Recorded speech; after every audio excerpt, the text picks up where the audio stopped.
UT Martin was host to the 2005 Tennessee Gospel Singing Convention.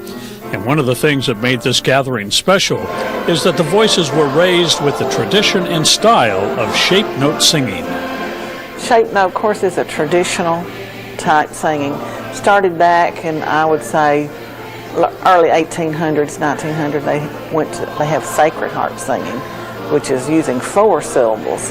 In shape note singing, we use 7. And what's the difference between what we do basically in a lot of our churches now is just, and we read lines and spaces. You know, of course, shape notes are on the lines and spaces too. It's easier to read. You don't even have to have lines and spaces to sing shape notes.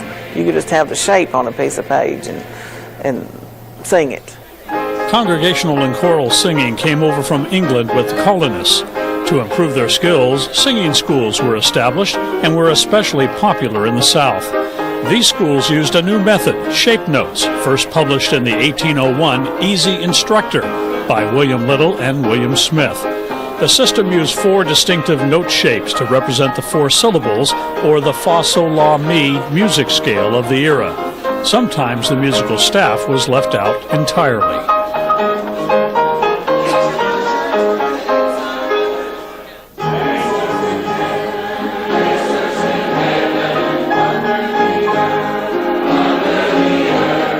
People that sing shape note music are excellent music readers.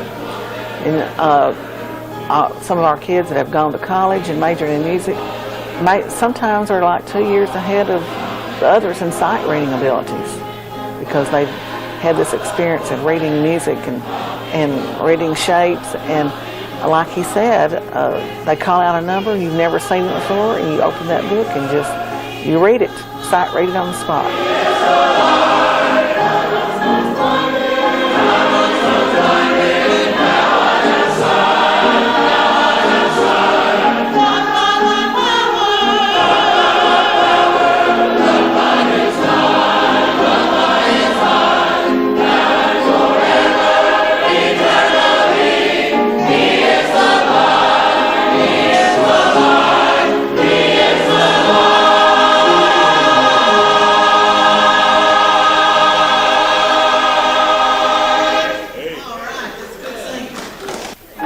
In the early 1800s, Southern singing masters compiled their own music.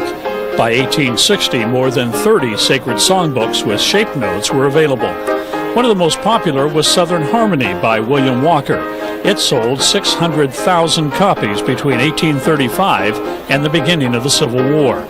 Designed for a cappella singing, Sacred Harp was published in 1844 by Georgia singing masters B.F. White and E.J. King. Sacred Harp is still in print today.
We sing out of 5 or 6 different books, keeping in mind most all of these songs most people have not seen before. Only a handful that you've seen, but you walk into singing, you sit down, you have a book, the leader gets up and says whatever page number, say 92, and everyone turns to 92. You may have never seen that song before, but because you can read the do, re, mi's, you can read that type of music, you can sing that song and never seen it before. And that's what the true art is of the do, re, mi singing.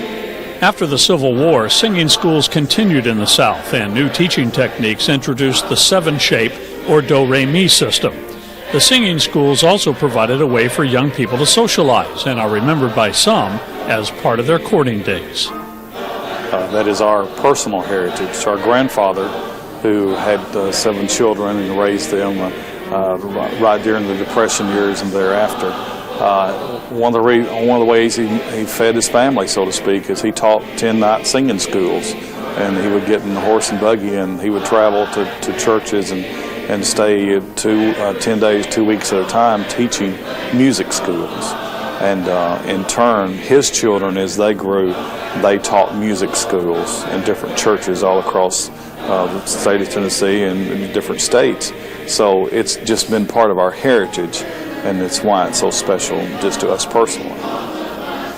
The remaining schools are no longer operated full-time, but there are several throughout Tennessee and the Mid-South.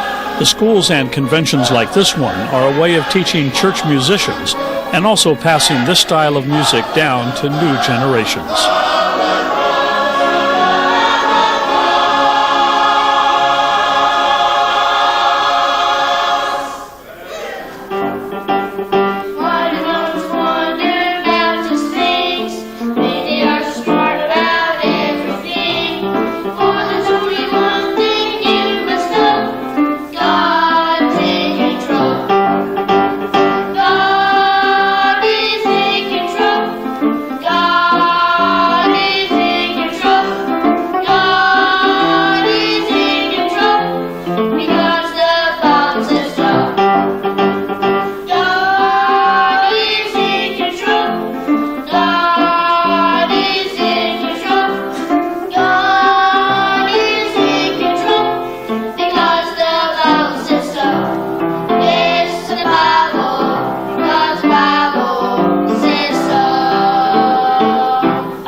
This was the 3rd time out of 72 years that it's been in West Tennessee. It's usually in Middle Tennessee and East Tennessee. And the first year, I believe it's 1935, it was in Jackson, Tennessee. And then 1991, it was in Martin on campus of UTM. Wesley Perkins was the president. And then again, 2005, we've had it at UT Martin. When I go back to my home church and I lead music on Sunday morning, we have the celebration hymnal, which is not written in the do-re-mi's. It's written in the round note music. And so therefore, I have to adapt back to that, the fact that, you know, I'm reading C, D, E, F, G, A, B, C. I'm reading those notes. There is no shape notes. So it's adaptable, it's interchangeable, but the do-re-mi's is just our heritage that we grew up on, and it's things that where we came from.